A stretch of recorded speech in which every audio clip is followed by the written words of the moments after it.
Nilikuwa nikijielekeza katika kupitia mfululizo wa kesi za wanachama wa Chadema. Ndio. Lile la Kigoma wanachama 11 ambao walikuwa wakishtakiwa kwa ugaidi. Ndio. Ilikuwa ni ilianza ilikuwa na ugaidi pia ilikuwa. Yes. Ndio. Ni ugaidi ambao pia ulikuwa unafuatilia hiyo kesi. Yes. Takriban siku 88 walikuwa kizuizini. Ndio. Lakini tukaona DPP hakuwa na nia kuendelea na ile kesi, akaiweka chini. Ndio. Lakini pia kwa Yohana Kaunya wa Bunda na wengineo vivyo hivyo, kesi inaendelea. Baadaye tunakuja kuona DPP haendelei. Ndio. Lakini sasa hivi tunaona jaji mkuu amewaitikia. Labda kwa haya yote ambayo mmeyapitia, mlikuwa mkiwa mahakamani, lakini baadaye kunaonekana kesi hakuna. Ndio. Imewapatia ujumbe kama Chadema kwamba pengine kesi ambazo mnakuwa mkikabiliana nazo ni kesi ambazo zipo kwa ajili ya kuwafanya nyinyi muwe bize kuwa mahakamani na mpunguze kasi kufanya siasa? Asante. Kimsingi kesi ambazo unaziona ziko mahakamani ni kesi ambazo ukizitafuta utaziona nyingi zinahusiana na swala la uchaguzi. Ukiangalia kesi ya Tundu Lissu, kwa nini alikamatwa na kwa nini yuko ndani, ukichunguza kwa kina utaona ni kwa sababu ya no reform no election. Walikuwa nataka kuzuia asiendelee kuzunguka nchini kwenda kuelimisha wananchi juu ya no reforms no election. Yeah. Ukiangalia pia baada sasa ya ule uchaguzi ambao ulifanyika tarehe 29 ambao sisi hatutambui kwa sababu hatuoni kama ni uchaguzi, tunaona kama ni uchafuzi, na huwezi kaita ni uchaguzi kwa sababu haukufuata misingi ya uchaguzi unaotakiwa kwenye nchi ya kidemokrasia. Sasa ukiangalia baada ya ile siku tarehe 29 na siku zilizofuata, watu wengi wamekamatwa na kufunguliwa makosa mbalimbali, uhaini, ugaidi na kadhalika. Lakini kwa nini? Ni kwa sababu kwa mimi ukiniambia, nitakwambia nje ya mahakama, ni kwamba watu wanataka kujustify kwamba kuna watu walichochea au kuna watu walianzisha vurugu isivyo stahili. Kitu ambacho kimsingi sio kweli. Kwa mfano unaweka watu, kwa mfano ya Kigoma, unaweka ndani, unasema walikuwa wanataka kuingiza silaha kutoka nje na kwamba walikuwa wamefanya kikao, lakini hakuna ushahidi wa hicho kikao, hakuna hata voice tape record kusikia wakijadili kuingiza silaha, hakuna chochote.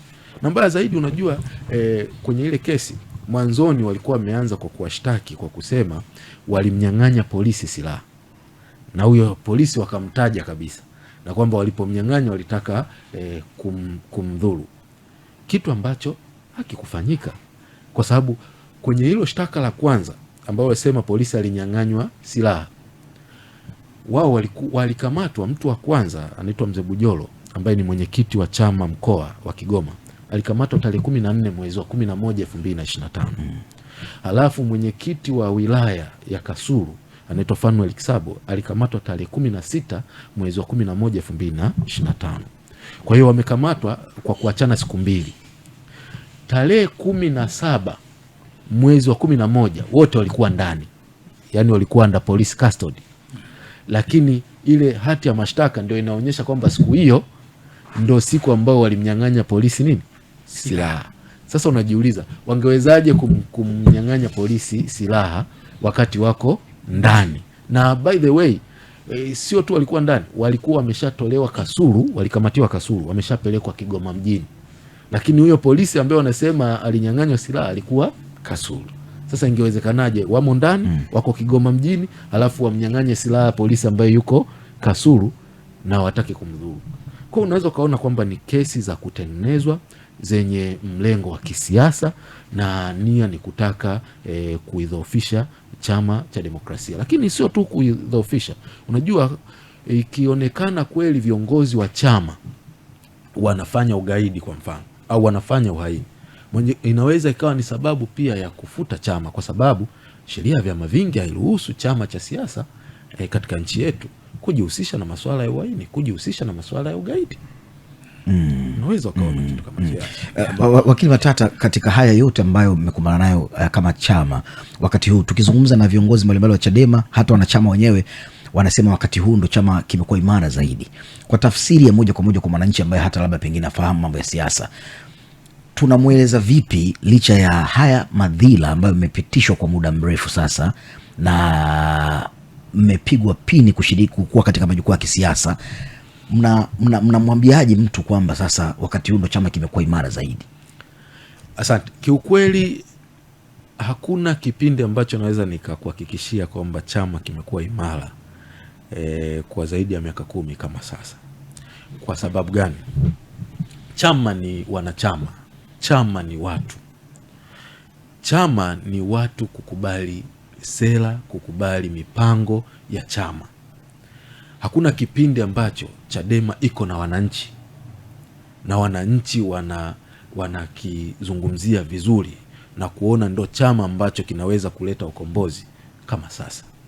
Licha ya ukweli kwamba mpaka sasa tunapozungumza mwenyekiti wa chama taifa yuko ndani. Licha ya ukweli kwamba chama kimezuiliwa kwa namna ambayo ni ya kisheria lakini sio ya haki. Nikisema ya kisheria lakini sio ya haki, nafikiri ninaeleweka. Imezuiliwa kufanya siasa. Ndio maana unaweza kaona ninaposema imezuiliwa kisheria lakini si kwa haki, unaweza kufikiria hii ni kesi ya madai. Kesi ya madai inakuwa ni kati ya wale wanao wadaawa, yani kati ya yule anayeshtaki na anayeshtakiwa, wadaawa. Na amri yoyote inawahusu hao na sio mtu mwingine yeyote. Na ikitokea kuna amri imevunjwa, upande ambao unaona kuna hiyo amri imevunjwa inarudi mahakamani kusema huyu mtu kafanya 1, 2, 3, achukuliwe hatua. Na kama kuna kitu cha kuzuia, mahakama ina watu inawaita madalali wa mahakama, court blocker. Inawapa kwamba nendeni mkazuie kitu fulani, nendeni mkakamate kitu fulani, au inaweza mahakama ikaelekeza polisi fanyeni kitu fulani. Lakini hemfikiria, licha ya kwamba hayo yote hayafanyiki, chama chote kimezuiliwa kufanya kazi. Mimi ni mwenyekiti wa kanda ya magharibi wa Chama cha Demokrasia na Maendeleo, ambayo inajumuisha mkoa wa Kigoma, Katavi na Tabora. Kwa ile amri ya kina kesi ya Saidi ya mgawanyo wa mali, mimi naruhusiwa kuendelea kufanya shughuli za chama kwenye kanda yangu, kwa sababu mimi sio katibu mkuu na wala siko chini ya katibu mkuu. Mimi siko kwenye bodi ya wadhamini. Walioko chini yangu wote mpaka chini, makatibu enezi, wenye viti wa mikoa, wenye viti wa wilaya, wana haki ya kufanya. Lakini haturuhusiwi tukiandika barua kwenda polisi kutoa taarifa, kwa notify kwamba tutafanya mikutano au tutakuwa na nini, haturuhusiwi kufanya siasa. Na watakwambia ni kwa sababu ya zuio la mahakama. Majuzi umeona dunia nzima ilikuwa inaadhimisha siku ya wanawake duniani. Ile ni maadhimisho ya kimataifa ambayo yanatambulika na Umoja wa Mataifa, na kila nchi, kila taasisi ina haki ya kushiriki. Hapa nchini vyama na taasisi nyingine zote zimeruhusiwa, tena zinapewa mpaka ulinzi. Lakini Chadema wanawake walikuwa wanaenda kuadhimisha Msoma, wamekamatwa, wamedhalilishwa, wamewekwa ndani, wamepigwa mabomu wakiwa wanatoka kanisani, wamenyimwa, waliomba ukumbi, polisi wakaenda kuzuia ukumbi. Ukiwauliza polisi wanakuambia ni kwa sababu ya zuio. Lile zuio la Juni 10. Yes. Sasa wewe polisi unaingiliaje madai wakati wewe kazi yako ni kudili na jinai? Ni wapi mahakama ilikwambia chukua hatua, zuia maandamano, zuia maadhimisho ya wanawake, zuia kitu fulani? Maana yake ni kwamba wewe mwenyewe umeamua kufanyaje? Kujichukulia hatua kwenye kesi ambayo husiki, na ni kesi sio ya jinai, ni kesi ya madai. Sasa unaweza kaona hiyo inakuwa ni kitu kimetokana na mfumo. Ndio maana tunalalamika kwamba mfumo ndio unaofanya haya mambo ambayo yanaendelea, kuwepo na kesi za uongo, za kubambikia, kuwepo kwa mazuio yasiyo ya msingi na kadhalika. Labda unisaidie hapo, wakili msomi Matata. Hili zuio kutokea Juni 10 kwa maana lilikuwa linakoma Disemba 10 nadhani. Exactly. Yes, ambao sasa ndio inakuwa ndani ule muda wa miezi 6 ndio. Sasa kwa mujibu wa sheria, kwa maana hiyo sasa hivi mliruhusiwa kuendelea kufanya shughuli zenu za kisiasa. Exactly. Kwa sababu kutokea ile nini extension no? Au kuongezewa muda. Yes. Sasa Fadha Mayala najua sheria imo. Ndio, yes, mtaalamu sana. Sasa hapo nafikiri unafahamu kwamba kitu kikiwa na muda muda ukiisha inabidi warudi tena, wasipoomba by operation of law imeondoka ile, maana yake mnaruhusiwa kuendelea. Sasa labda hapo labda kwa hichi ambacho kinaendelea, ama chama kimekuwa kikikutana nacho kama hivyo unavyosema, Bawacha walikuwa msomo wakawa harassed na kadhalika, nyinyi kama chama, kwa nini lile zuio lilivyokuwa limeona kisheria limekoma au kufanyika utaratibu wa kurudi kule labda sasa mahakamani ili muweze kujua kwamba bana tunatakiwa kuendelea sasa, na nyinyi mkakaa kimya ukisema kwamba zuio automatic linakuwa limekwisha, na ndio maana labda pengine polisi bado wananing'inia na lile zuio kwa sababu hakuna taarifa yoyote, na polisi labda wao wanatekeleza majukumu yao, wanafuata oda na mambo kama hayo. Polisi, narudia, polisi hawawezi kufuata oda kwa sababu ile ni kesi ya madai, sio kesi ya jinai. Kesi ya madai, mtu ambaye anatakiwa kulalamika au kuona kuna kitu kimeenda ndivyo sivyo ni yule ambaye yuko kwenye kesi, yani akina Saidi Isa Anacom na katibu wa Chama cha Demokrasia na Maendeleo John Mnyika pamoja na bodi ya wadhamini. Hao ndio wadawa wa hii kesi, na hao ndio wanaweza kulalamikiana au kuona kwamba huyu kavunja amri fulani na kadhalika, sio polisi. Polisi hawezi kutekeleza oda ya kwenye madai. Yani sawa na mimi Ngoto, leo mimi na wewe nikija nikavamia kwenye eneo lako nikajenga, wewe utanishtaki kwamba umeingia kwenye eneo langu isivyo halali, ni eneo langu ambao nilipata kihalali, kwa hiyo mahakama naomba kwanza initangaze mimi ndo mmiliki, lakini pia iniondoe mimi ambaye nimevamia kwenye eneo lako. Ikitokea hivyo mahakama kwa ushahidi utakaoonekana ukaonekana kweli wewe ndo mmiliki, mahakama itasema wewe ndo mmiliki wa eneo na itataka mimi niondoke. Sasa kwenye kutaka mimi niondoke, hata kuja polisi kuniondoa kwamba mahakama imesema uondoke, wewe ndo utarudi mahakamani kwenda kufanya kitu kinaitwa execution, kutekeleza ile amri, na mahakama kwenye kufanya hiyo execution itakupa dalali wa mahakama kwenda kuniondoa. Sasa kuna makampuni mengi ya madalali, si vizuri kutaja kwa sababu yawezekana pia nikapa mileage au nikafanya biashara, lakini nafikiri kuna kampuni nyingi unasikia huwa zinauza magari, huwa zinaenda kutoa watu, huwa zinafanya mimi swali langu hapo na usikaji. Mimi hapo wakili Matata, mimi naomba tusilitumie hilo neno, tuseme tu labda jeshi linashindwa kutafsiri sheria, labda alina namna sahihi ya kutafsiri sheria inasema nini katika kutekeleza majukumu yao. Tuliweke hivyo. Nimekubali na mimi naomba niseme kwamba hata hiyo statement yangu ulikuwa unatania. Sawa. Sasa nikija kwa wakili Matata, ndio kuna kitu ambacho nataka nikuulize kidogo. Sawa. Ngoto namrudisha kidogo nyuma, kwa sababu pia wakili anaonekana ni wakili kijana bado mdogo. Mwaka 2010 wakati wa matokeo baada ya Dr. Slaa kushindwa, ndio Chadema ilitoa statement kwamba hatutambui uchaguzi, hatuyatambui matokeo. Ndio. Na wakasusa. Yes.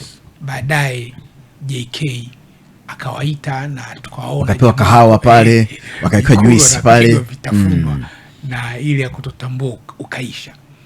Mwaka 2015 wakati wa Edward Lowassa, mwamba wa kaskazini, akiwa mgombea wenu, baada ya matokeo pia mlisusa tena. Ndio. Na mkasema mtambui matokeo. Ndio. Na mheshimiwa Lowassa aliandika waraka mkali kabisa wa kutotambua, na hilo neno uchafuzi ndio likaanzia hapo. Ndio.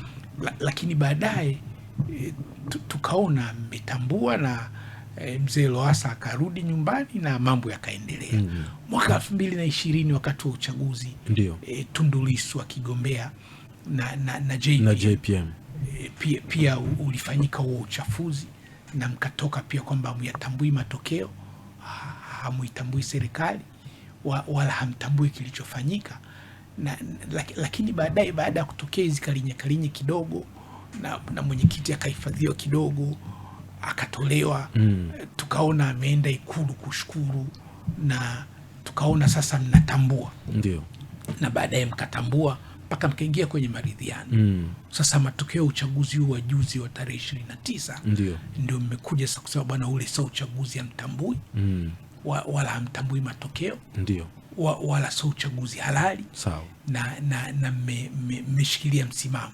Kwa hiyo tutegemee sasa mtafanya tena kama ile 2010, 2015 na 2020, kwamba mnatigiza kibiriti kama kimejaa au kiko nusu, alafu mkishaangaliwa kidogo na kurekebishwa, mnaeka silaha chini, mnakuja sasa kwamba sasa tunatambua, tukae mezani tuzungumze. Asante. Kwanza ni kwambie kitu Father Mayala, kwamba hakuna wakati ambapo chama kilikuwa kinatikisa kiberiti, kwa sababu ukweli ni kwamba hoja ambazo zilikuwa zinapelekea kusema hatutambui uchaguzi ni hoja halali, iwe mwaka 2010 iwe mwaka 2015, na kila kipindi tunasema kina mambo yake, zama zake, kila zama zake. Sasa ukiangalia 2010 at least unaweza ukasema kulikuwa na demokrasia kidogo, licha ya kwamba tulikuwa tunatangazwa kwa nguvu ya umma. Yani wabunge ili apite lazima mjiandae, muwe kwenye kila kituo, banane ndo mtu atangazwa, lakini at least ilikuwa na uafadhali. Kwa hiyo 2010 na 2015 at least, na tulikuwa na wabunge ambao walikuwa naingia bungeni wa kutosha, na tunapata pia mpaka viti maalum. Lakini ukiangalia tangu ilipoanza 2019 kwenye uchaguzi wa serikali za mitaa, utaona haukuwa uchaguzi, kwa sababu uchaguzi ule wote ulipokwa, na ndio maana tunasema hatuiti uchaguzi ila tunaita uchafuzi, kwa sababu hakuna sehemu ambako mgombea wa Chadema alipita. Na sio tu kupita, hata wakati wa ndoa watu wanaenda wateuliwe, wengi walikuwa na kataliwa, wanaambiwa hawajui kusoma na kuandika, wanaambiwa wamejaza fomu vibaya, wanaambiwa vitu vya hovyo kabisa. Mwaka 2020 tunajua kilichotokea. Hakuna mbunge aliyeingia bungeni, tulibaki na mbunge mmoja tu wa Nkasi, yule dada anaitwa Aida, wengine wote hakuna aliyepita. Sasa hii trendi ya kutokutendewa haki ambayo ilianza zamani kuanzia mwaka 2010, tumekuwa tukijitahidi kuhakikisha kwamba inaisha na tunapata haki ya kushiriki vizuri kwenye uchaguzi, na kama tunashinda tutangazwe kama ambavyo sheria na katiba inavyotaka, lakini imeshindikana. Ndio maana unapokuwa unatatua tatizo lazima kuna njia nyingi utazitumia, na maridhiano yanakuwa ni sehemu yake. Ndio maana unaweza ukaona alipoingia Rais Samia Suluhu kipindi hicho, alipoingia tu akasema anataka kufanya maridhiano. Unajua kusema tu nataka kufanya maridhiano, maana yake naye anakuwa amejua kwamba kuna shida, ndio maana anataka kufanya nini? Maridhiano. Kwa kama kila kitu kingekuwa safi, maana yake kusingekuwa na haja yeye kuona kuna haja kufanya maridhiano.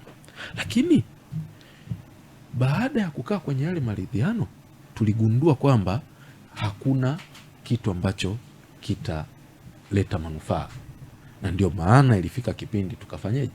Tukajiondoa. Na tulipojiondoa tukasema sasa ngoja tuone, kwa sababu huyu ni rais mpya ambaye amepatikana baada ya JPM kufariki, na kwa mjibu wa katiba unafahamu anapofariki makamu ndo anakuwa rais. Kwa hiyo Samia aliingia madarakani sio kwa kuchaguliwa, by default. Ni by default kutokana na katiba inavyoelekeza. Kwa hiyo kuingia kwake sisi tukasema labda ngoja tuone naye sasa atafanya nini. Tukapata picha nzuri 2024 kwenye uchaguzi wa serikali za mitaa, ambapo watu wetu wote walienguliwa, hakuna aliyetangazwa nchi nzima. Kwa hiyo tukagundua kwamba mambo ni yale business as usual. Kwa hiyo kutokana na hivyo tukasema sasa hatuwezi tena kushiriki uchaguzi mpaka haki tunazozidai juu ya tume huru, juu ya katiba mpya juu ya kuhakikisha kwamba serikali inafata utaratibu ambao umewekwa kisheria unafatwa, ndipo hapo tulipoanzisha no reforms no election. Labda mimi niulize